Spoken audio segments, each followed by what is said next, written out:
Follow for more tips kung ayaw mong magbayad ng admin fee na hindi mo naman alam kung saan napupunta. O ayan, nakita nyo na ba yung ganitong linya sa isang quotation? Admin fee, 10%? Diba? Mukhang maliit pero teka lang, i-compute natin. Sa isang 2 milyong pisong project, ang 10% niyan ay 200,000 piso. Ang laki, diba? Kaya ang tanong, para saan nga ba talaga yan? At bakit parang ang labo ng paliwanag? Ang problema kasi, maraming contractor ang mayroong admin fee or supervision charge sa kanilang quotation na walang malinaw na definition. Kapag tinanong mo ang karaniwang sagot, "Sir, panggasolina po yan? Pang-allowance ng engineer? Pangkape?" Pero alam nyo ba, minsan kasama na dapat yan sa overhead cost ng buong proyekto.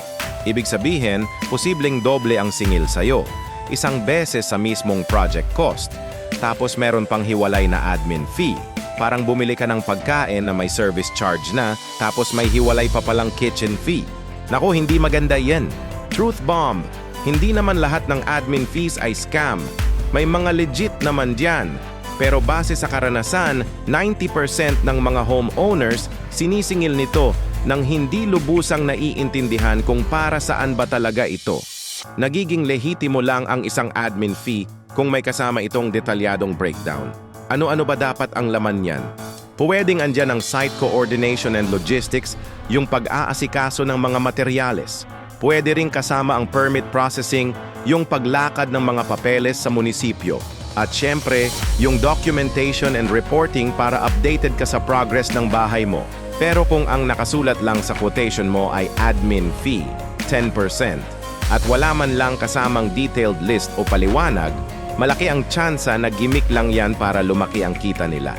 Huwag kang papayag sa ganun. Pera mo yan. Dapat alam mo kung saan napupunta ang bawat sentimo.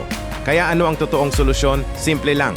Una, huwag kang mahiyang hingin ang breakdown ng admin fee. Tanungin mo, saan po exactly mapupunta itong 10% na to? Pangalawa, alamin mo kung kasama na ba ito sa main contract price. Baka naman nakatago na sa ibang line item tapos may hiwalay pa. Pangatlo, mag-request ka ng justification letter o isang expense list.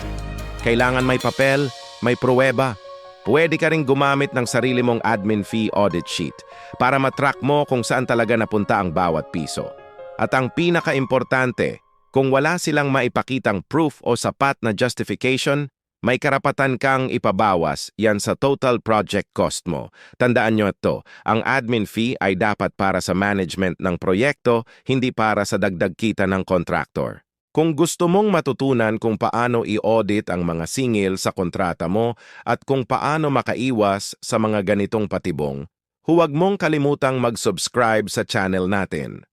Ang pagpapatayo ng bahay ay isang malaking investment. Siguraduhin nating sulit ang bawat piso na ilalabas natin. Hanggang sa susunod na video, maraming salamat sa panonood. Follow Build Smart Global para sa mas marami pang tips para sa iyong dream home. See you!